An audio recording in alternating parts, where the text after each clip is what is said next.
Did you learn something about wild animals from school? Well, yes, we do learn a lot about wild animals. Uh, it's from school. So one of the most, so the um, best example is in biology, where there are certain units that we will take a look on wild animals, for example, like elephant, cheetahs, or maybe wolf. And what we will do is that first of all we take a look at their feature. So what do they have to adapt to their role and to you know how they evolve to uh, get along with their habitats, things like that. For example, a wolf will have a strong jaws with big, big and sharp teeth, which they call fangs. So the most, the sharpest part will call the fang, which will use to tear flesh out of their prey. And they have the normal wolf, they have like the gray fur, so that they can, or gray or white, so that they can hide in their environment, especially white wolf, since they use their fur to hide themselves in the snow. And yeah, it's very interesting. uh where can you see wild animals? So nowadays there are actually still plenty of places you can you can visit those animals. See, best example, the best place I can think of is the safari. Now the I don't condone captivities, but the safari is the closest thing we can get to natural environment for those animals. Well, they still get feed daily, so it's not like they are that primal, but still they are wild animals, and they still keep a lot of their natural counterpart trait. They still hunt. For example, the lions, they still hunt. But of course, the prey is already chosen. They still hunt, or maybe the elephant and stuff. They still use their trunk to, get, to collect fruits, things like that. Or maybe you can visit the zoo or the circus. But I think like a bear in a circus is uh, it's like a dog in the house. They are not really like a wolf in the house. They are not really wild because they already get tamed and trained for some purpose, right? Uh, uh, what is your favorite wild animals? So now I will tell you about an animal that really fascinates me. So, what I want to talk about is the crow. Now, the crows have a lot of names. Uh, for examples, you can also call them raven, corvus, or corax. The crows is a omnivorous, uh, which omnivores, which means that they can eat both other animals, insects like spider.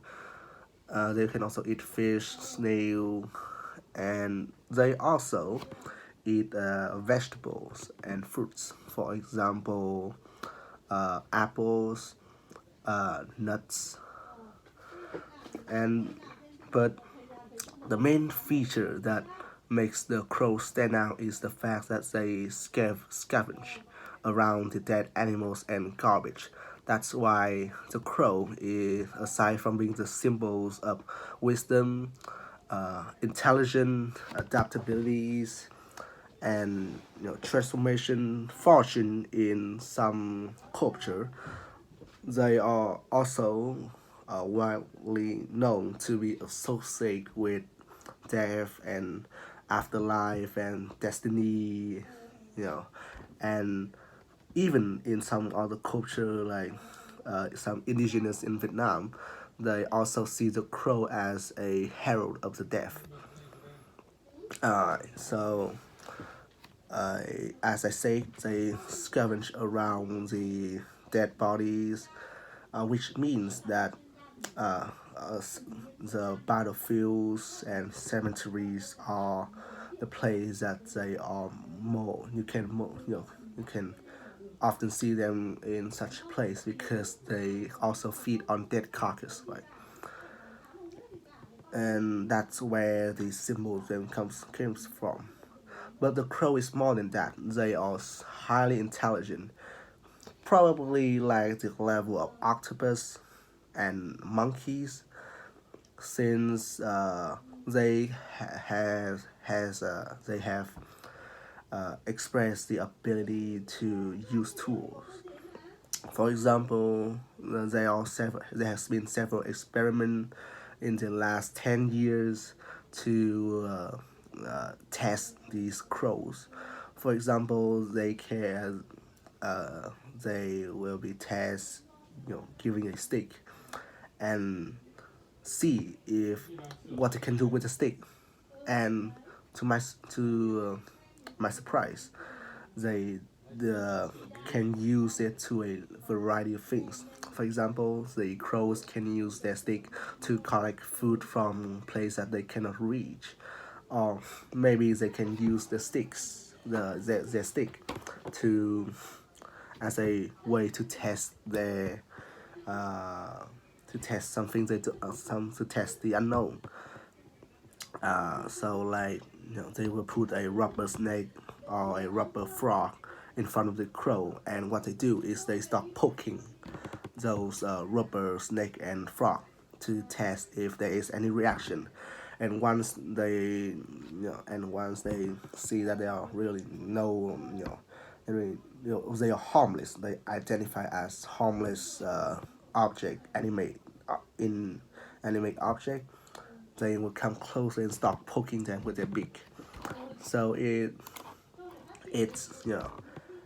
as you can see, they are really intelligent in like animals level, you know.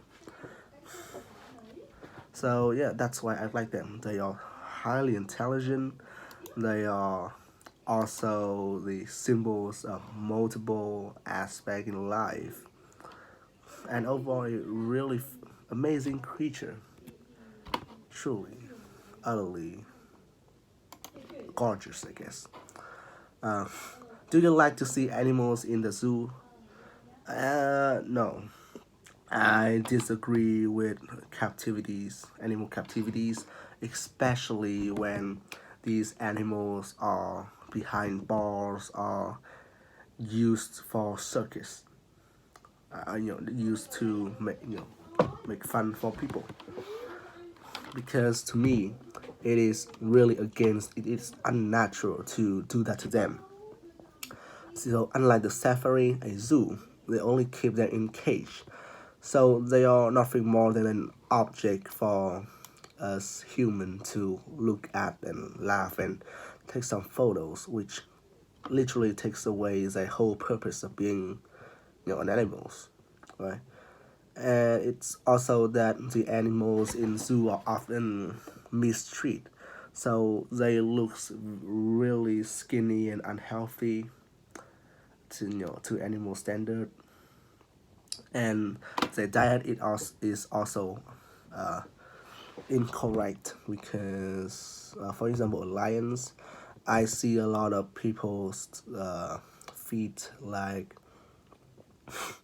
you know pork and beef and salmon to the lions, which I think is weird because they're not supposed to eat those things, and it's really unhealthy and even harmful for those animals. So yeah, I just don't like to see these animals suffering there.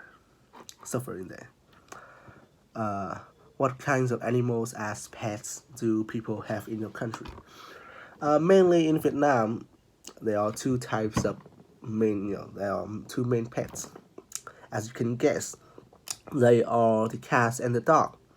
I mean, who doesn't love cats? And pet them, give them food. You are a slave to your cat or your dog. Cute, loyal, but also very noisy and annoying at times. Aside from those animals, I have seen people having chickens as their pets. Parrot is also a pretty common pets in Vietnam, and some other very like rare in a very rare occasion. I even spot some people have lizard and axolotl as their pets of choice.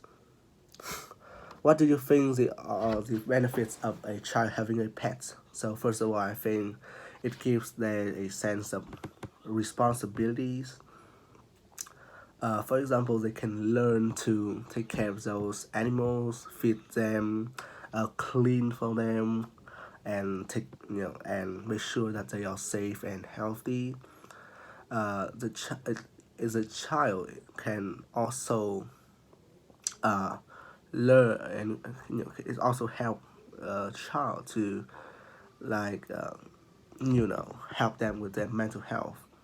This sounds far-fetched, but when you take a look at the amount of autism autistic kid and uh, mentally unstable children, you start to see my point, I guess.